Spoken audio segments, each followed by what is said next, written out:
Par une douce matinée à Ouagadougou, Ibrahim Traoré, vêtu de son habit militaire habituel, arrive au palais présidentiel, simple et modeste, comme à son habitude. Mais aujourd'hui, quelque chose d'étonne. Un visage familier manque à l'appel. Mamadou, cette femme de 67 ans, qui entretenait les couloirs du palais depuis 3 décennies, n'était pas à son poste. Troublé, il interrogea un employé en passant « Où est Mamadou ?» L'employé, légèrement mal à l'aise, répondit « Elle a été licenciée hier, monsieur le président. » L'air incrédule de Traoré le poussa à ajouter « C'est le nouveau directeur général, Pierre Draogo, qui a pris cette décision. Il estime qu'il est temps de moderniser l'équipe. » Traoré s'arrêta net. Après 30 ans de loyaux services, elle a été licenciée ? Oui, monsieur. Il a jugé qu'elle était trop lente, et que des employés plus jeunes et plus dynamiques seraient plus efficaces. Les traits de Traoré, d'ordinaire sereins, se durcirent. Où habite-t-elle ? À la périphérie, dans le quartier de Dapoya. Et ce nouveau directeur, où est-il ? Il est dans son bureau, en train de préparer d'autres réformes. Traoré, ajustant son uniforme, marcha droit vers le service administratif, son pas lourd de détermination. Les employés, habitués à son caractère calme, remarquèrent immédiatement que quelque chose d'inhabituel brûlait dans son regard. Ce n'était pas la première fois qu'il voyait cette flamme, celle qu'il réservait aux injustices flagrantes. Dans son bureau, François Dubois, récemment nommé directeur général en raison de ses relations politiques, organisait calmement des dossiers lorsque la porte s'ouvrit brusquement, sans prévenir. Surpris, il se redressa maladroitement, essayant de masquer son trouble. « Monsieur le Président, que puis-je faire pour vous ?» D'une voix calme, mais ferme, Traoré lança « Expliquez-moi pourquoi une employée de 30 ans a été licenciée sans que j'en sois informé. » Dubois, tentant de se donner contenance, ajusta sa cravate hors de prix. « Eh bien, monsieur, il fallait moderniser l'équipe, vous comprenez ? Elle était trop lente, et... » « Parle-moi de Mamadou », l'interrompit Traoré en prenant une chaise pour s'asseoir, son regard perçant fixant Dubois. Dubois, pris au dépourvu, bredouilla « C'était une femme de ménage, enfin, elle l'était. Mais elle est âgée maintenant, et... » Traoré se pencha légèrement vers lui, sa voix plus basse mais plus percutante. « Mamadou a perdu son mari à la guerre. Elle a élevé seule ses 3 enfants, qui sont aujourd'hui enseignants. Pendant la sécheresse de 1985, elle partageait son repas avec ses collègues. En 2018, lors d'un attentat, elle a aidé à évacuer les blessés. Elle connaît chaque recoin de ce palais, chaque histoire. Elle n'est pas lente, elle est minutieuse. Elle n'a jamais, en 30 ans, touché un seul document confidentiel dans mon bureau. C'est ça, l'inefficacité dont tu parles ? » Dubois pâlit, réalisant l'ampleur de son erreur. Il n'avait vu en Mamadou qu'une fonction, jamais une personne. Pendant ce temps, à Dapoya, Mamadou, assise sur le petit balcon de sa modeste maison, feuilletait un vieil album photo, ses mains calleuses caressant les pages jaunies par le temps. Cet album, plein de souvenirs, retraçait sa vie passée au palais présidentiel. Des photos de fêtes, des visages de présidents qui allaient et venaient, mais elle, toujours présente, silencieuse et dévouée. « Maman !» cria soudain Sophie, sa petite fille de 12 ans, accourant depuis la rue. « Le président est là, il vient te voir. » Mamadou, incrédule, se leva en hâte, ajustant sa simple robe. En effet, un convoi discret de 3 véhicules s'était arrêté devant sa porte.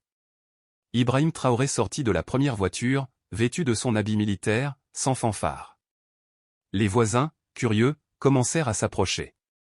Traoré s'avança vers Mamadou, qui s'inclina respectueusement.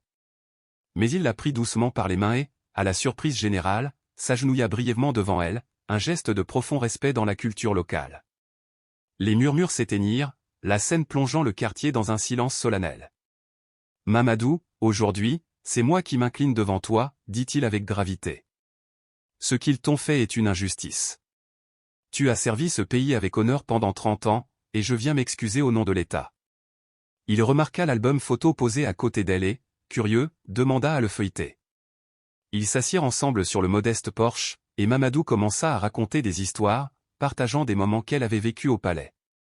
Chaque photo ramenait des souvenirs, celle de la fuite d'eau en 2002 qu'elle avait repérée à temps, ou celle du bureau de Traoré avant la rénovation de 1995. Traoré l'écoutait attentivement, prenant conscience qu'elle n'était pas qu'une simple femme de ménage. Mamadou était la gardienne des souvenirs du palais, un témoin silencieux de l'histoire du pays. Elle lui montra une photo de ses 3 enfants, ses yeux brillants de fierté. Grâce à mon travail, ils ont tous obtenu leur diplôme. Mon aîné est professeur d'histoire, le deuxième enseigne les mathématiques, et le plus jeune est professeur de littérature. Un sourire apparut sur le visage de Traoré. Non seulement tu as pris soin de notre palais, mais tu as aussi construit un héritage éducatif pour ce pays. Les voisins, d'abord distants, se rapprochèrent, partageant à leur tour des histoires sur Mamadou. Une femme raconta comment elle avait veillé sur ses enfants lors d'une urgence médicale, tandis qu'un jeune homme se souvenait des encouragements qu'elle lui avait donnés pour qu'il ne quitte pas l'école. Un vieil homme s'avança et dit d'une voix posée, « Mamadou est notre trésor ici, à Dapoya. Quand nous avons besoin de conseils ou d'aide, c'est elle que nous venons voir. » Traoré écoutait chaque récit, son visage marqué par une nouvelle détermination. Ce n'était plus une question de travail, mais de dignité, de reconnaissance, des valeurs profondes que le pays devait honorer. De retour au palais présidentiel, il convoqua une réunion d'urgence. La grande salle était pleine, du personnel de tous les niveaux était présent. Dubois, assis au premier rang, ne cachait plus son malaise. Aujourd'hui, commença Traoré d'une voix claire et solennelle, j'ai reçu une leçon précieuse sur le vrai sens du service à la nation. J'ai rendu visite à une femme qui a consacré 30 ans de sa vie à ce palais. Et savez-vous ce que j'ai découvert? Une archive vivante de notre histoire, non une femme amère ou révoltée par son licenciement abusif. Son regard balaya la salle, appuyant chacun de ses mots. Mamadou n'est pas qu'une femme de ménage. Elle est la gardienne de notre mémoire. Elle a vu ce que nos archives officielles ont ignoré. Elle connaît chaque détail de ce palais. Son respect et son engagement sont un exemple de ce que signifie véritablement servir ce pays. La leçon de cette matinée résonnait profondément, non seulement dans cette salle, mais au-delà, dans les cœurs de ceux qui avaient écouté. Dubois commença à se recroqueviller sur sa chaise tandis que Traoré poursuivait son discours avec calme mais fermeté. Certains pensent que moderniser signifie simplement remplacer l'ancien par le nouveau, mais la vraie modernisation, c'est l'art de marier l'expérience à l'innovation. L'efficacité véritable ne se mesure pas uniquement à la rapidité d'exécution, mais à la sagesse avec laquelle nous accomplissons nos missions, termina Traoré, en sortant un dossier de sa mallette. C'est pour cela qu'aujourd'hui, je lance le programme des gardiens de la mémoire. Non seulement Mamadou sera réintégrée dans ses fonctions, mais elle deviendra la coordinatrice de la mémoire institutionnelle. Elle aura pour rôle de former les jeunes générations, leur transmettant non seulement des méthodes de travail, mais aussi les valeurs et les histoires qui ont forgé notre institution. Un murmure approbateur parcourut la salle. Les employés plus âgés échangèrent des regards pleins de satisfaction, tandis que les plus jeunes affichaient un intérêt sincère. Traoré continua, imperturbable, de plus, j'instaure aujourd'hui qu'aucun employé ayant plus de 20 ans de service ne pourra être licencié sans une évaluation complète de sa contribution historique à notre institution. Nous ne sommes pas simplement une entreprise en quête de profit. Nous sommes les gardiens d'un patrimoine, d'une tradition de service public. Il tourna alors son regard vers Dubois, dont le visage était devenu cramoisi de gêne, et ajouta avec un sourire léger, « Monsieur, vous passerez une semaine à travailler aux côtés de Mamadou. Vous découvrirez l'histoire de ce palais et comprendrez la valeur d'un travail accompli avec dévouement. Cela vous aidera à prendre de meilleures décisions à l'avenir. » Les employés applaudirent chaleureusement, certains les larmes aux yeux. Un vieil archiviste se leva, ému, et déclara, « Président, pour la première fois depuis des années, je me sens enfin valorisé, mon expérience reconnue. » Traoré, concluant son intervention, affirma, « La véritable force d'une nation ne réside pas uniquement dans sa puissance militaire ou ses richesses, mais dans la sagesse de son peuple. Et cette sagesse ne s'acquiert pas seulement dans les livres ou les universités, mais à travers les mains calleuses qui ont façonné notre histoire, jour après jour. » Une semaine plus tard, une atmosphère nouvelle régnait au sein du palais présidentiel. L'ancien entrepôt, autrefois réservé aux produits d'entretien, avait été transformé en une salle d'accueil confortable. Mamadou s'y trouvait, assise dans un large fauteuil, entourée de jeunes employés captivés par ses récits. Sur les murs, de vieilles photos du palais et de ses ouvriers racontaient en silence une histoire d'engagement et de sacrifice.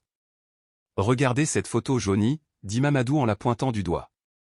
Ce couloir qui mène aujourd'hui au bureau présidentiel était autrefois une infirmerie de fortune pendant la crise de 1989. Nous, les employés, soignons les blessés tour à tour. C'est là que j'ai appris qu'un bâtiment n'est pas fait uniquement de murs, mais des histoires qui l'abritent.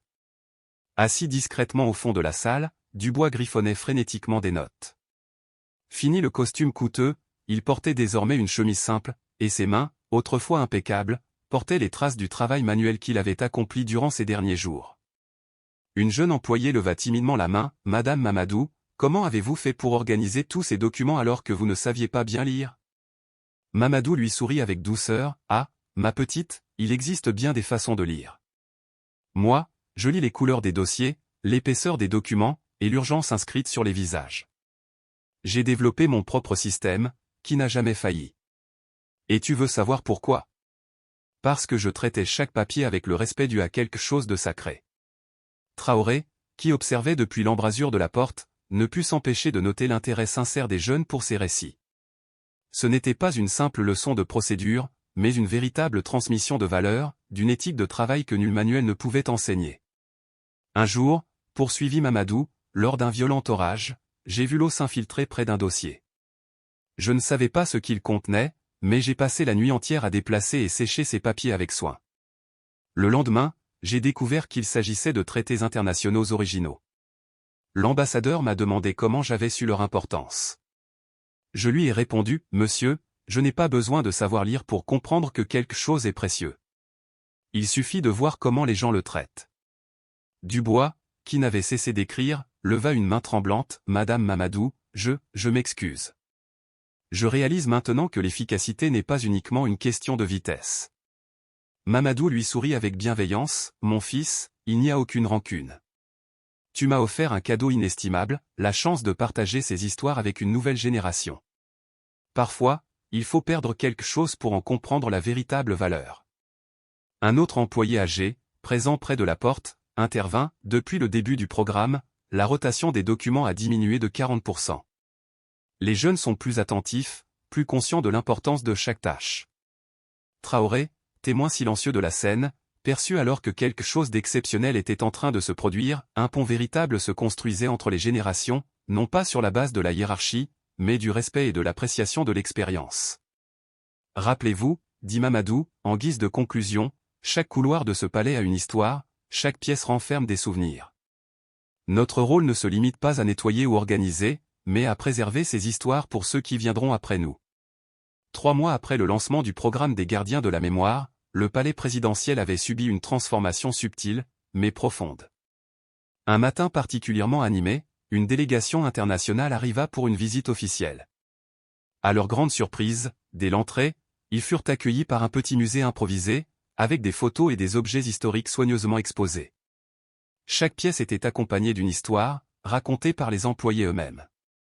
Mamadou se tenait là, vêtu d'un uniforme simple mais élégant, arborant une broche dorée la désignant comme la coordinatrice de la mémoire institutionnelle.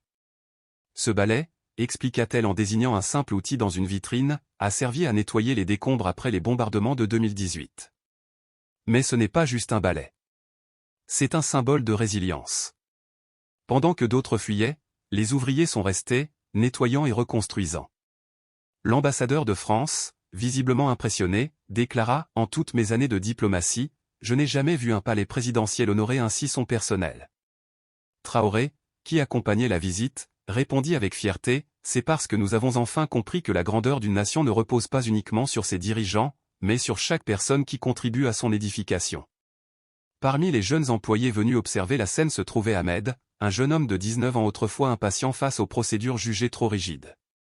Aujourd'hui, il dirigeait un projet ambitieux de numérisation visant à préserver non seulement les documents, mais aussi les récits oraux des cadres supérieurs. « Président, dit-il avec enthousiasme, grâce aux enseignements de Mamadou, nous avons découvert des documents historiques oubliés. Nous avons mis en place une archive numérique qui associe documents officiels et souvenirs personnels. C'est comme si nous avions un livre vivant de notre histoire. » Dubois, autrefois critique, devenu fervent défenseur du programme, déclara « Depuis que nous avons commencé à intégrer les connaissances traditionnelles, notre efficacité a augmenté de 60%. Les plus jeunes apprennent des anciens, et vice-versa. C'est un véritable échange de savoir. » Un journaliste, curieux, se tourna vers Mamadou. « Que ressentez-vous face à cette transformation ?» demanda-t-il. Mamadou esquissa un sourire, ses yeux brillant d'une émotion retenue. « L'autre jour, ma petite fille m'a demandé pourquoi je continuais à travailler après tant d'années et malgré tant d'humiliations. Je lui ai répondu, ma chérie, quand tu es vraiment passionné par quelque chose, tu ne travailles pas pour la reconnaissance, mais pour le dévouement. Aujourd'hui, je vois que cette dévotion a pris racine, et qu'elle fleurit dans le cœur de la jeune génération.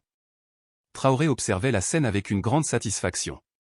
Ce qui avait commencé comme un geste pour corriger une injustice s'était progressivement transformé en une véritable révolution silencieuse dans la manière dont le service public était perçu et exercé. Le véritable héritage d'une nation, murmura-t-il à haute voix, ne réside pas seulement dans ses archives officielles, mais dans les mains et les cœurs de ceux qui le protègent au quotidien. 6 mois après le lancement du programme des gardiens de la mémoire, une cérémonie spéciale se déroula au palais présidentiel. La grande salle était décorée de photographies historiques et d'objets emblématiques, chacun racontant un fragment de l'histoire du pays à travers les yeux de ses employés. Au centre, une exposition intitulée « Les mains qui construisent l'histoire » présentait des photographies des mains d'employés, des mains rugueuses de Mamadou aux jeunes mains d'Ahmed, chacune symbolisant un parcours unique. Des représentants d'autres nations africaines étaient présents pour en apprendre davantage sur ce programme révolutionnaire. Mamadou expliqua à un groupe de visiteurs, au début, beaucoup pensaient que c'était juste une initiative caritative en faveur d'une vieille dame. Mais regardez ce que nous avons accompli. Elle leur montra une carte numérique interactive du palais, chaque pièce révélant des histoires, des souvenirs et des leçons accumulées au fil des années. Ahmed, désormais directeur du projet de numérisation, illustra comment les récits oraux des cadres expérimentés avaient été intégrés dans les formations. Chaque nouvel employé n'apprend pas seulement les procédures, expliqua-t-il, mais il comprend aussi la portée historique de son rôle. Ce mélange d'expérience et de modernité donne des résultats inattendus, notre taux de rotation du personnel a chuté de 80%, la satisfaction au travail a bondi de 90%, et surtout, nous avons récupéré des documents historiques perdus dans notre mémoire institutionnelle. Lors de la cérémonie, Traoré prit la parole pour une annonce spéciale. Aujourd'hui, nous ne célébrons pas seulement le succès d'un programme. Nous célébrons un changement fondamental dans notre manière de concevoir le service public. Le programme des gardiens de la mémoire sera désormais étendu à tous les organismes gouvernementaux du Burkina Faso. La salle explosa en applaudissements, mais Traoré demanda le silence d'un geste de la main. Ce n'est pas tout, poursuivit-il, l'UNESCO vient de reconnaître notre programme comme un modèle de préservation du patrimoine immatériel.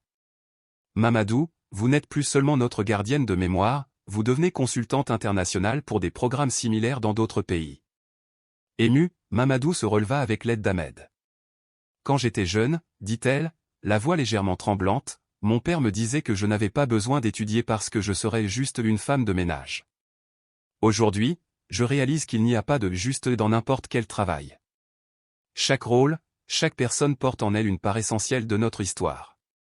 Une délégation du Mali, présente à l'événement, annonça qu'elle mettait déjà en place un programme similaire. Ce que vous avez accompli ici, déclara le représentant, ce n'est pas seulement la préservation de la mémoire, c'est la restauration de la dignité du service public. À l'arrière de la salle, Sophie, la petite fille de Mamadou, enregistrait l'intégralité de la cérémonie sur sa tablette. Je documente pour l'avenir, expliqua-t-elle à quelqu'un qui l'interrogeait. Un jour, d'autres enfants devront savoir comment ma grand-mère et le président Traoré ont changé notre vision du travail et de la dignité. 1 an après la mise en place du programme des gardiens de la mémoire, une cérémonie spéciale de remise des diplômes fut organisée au palais présidentiel. La première promotion issue de diverses agences gouvernementales était à l'honneur.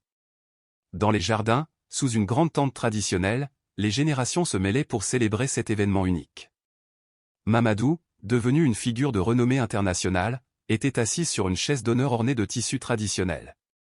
À ses côtés, un ordinateur portable diffusait des messages de félicitations envoyés par des programmes similaires implantés dans 12 pays africains. Aujourd'hui, commença Traoré, nous ne célébrons pas simplement une remise de diplôme. Nous célébrons une révolution silencieuse qui a germé dans l'injustice et s'est épanouie en un mouvement de dignité. Au premier rang, Dubois, désormais directeur du développement humain, souriait. Son dernier rapport affichait des chiffres impressionnants, une augmentation de 95% de l'efficacité, une satisfaction des employés atteignant 98%, et une liste d'attente de 2 ans pour rejoindre le programme. Mais les chiffres ne disent pas tout, ajouta Traoré. La véritable transformation se trouve dans les histoires désormais préservées, les traditions respectées et la sagesse transmise. Sophie, désormais âgée de 13 ans, monta sur scène pour présenter son projet scolaire, un documentaire sur le programme. Les images montraient des employés de tous âges partageant leurs connaissances, racontant des histoires et préservant des traditions. Ma grand-mère m'a appris, dit-elle au public, que chaque personne est une bibliothèque vivante. Notre rôle est de veiller à ce que ces livres ne se perdent jamais. Le moment le plus émouvant survint lorsque Mamadou fut appelé à remettre les certificats.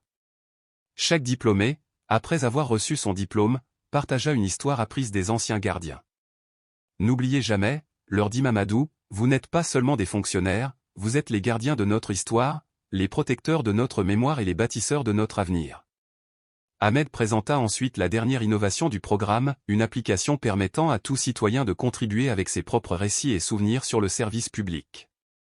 La technologie, expliqua-t-il, ne doit pas remplacer la sagesse traditionnelle, mais amplifier sa portée. Pour clôturer la cérémonie, Traoré fit une annonce surprise, l'ancien entrepôt où Mamadou avait débuté ses cours serait transformé en Institut Mamadou de la mémoire et de la dignité, un centre de recherche et de formation destiné aux fonctionnaires africains. Et pour inaugurer cet institut, déclara Traoré, je suis ravi d'annoncer que l'UNESCO a reconnu le programme des gardiens de la mémoire comme patrimoine immatériel de l'humanité. Mamadou, profondément ému, se releva avec l'aide de Sophie. Quand j'ai été licenciée, déclara-t-elle, la voix ferme malgré ses larmes, je croyais que je perdais mon histoire, mais Dieu avait d'autres plans. Il a transformé cette épreuve en un mouvement de dignité qui dépasse aujourd'hui nos frontières. La cérémonie se termina par une nouvelle tradition instaurée par Mamadou, chaque diplômé planta un arbre dans le jardin du palais, symbolisant la croissance continue de la sagesse et de la mémoire institutionnelle. Ces arbres, conclut Traoré en contemplant le jardin, dont les racines plongent dans le passé, dont le tronc est notre présent, et dont les branches s'étendent vers l'avenir, sont le reflet de notre histoire. Et tout cela a commencé grâce à une femme qui nous a appris que la modernisation ne signifie pas rejeter l'ancien, mais honorer la sagesse qui nous a conduits jusqu'ici.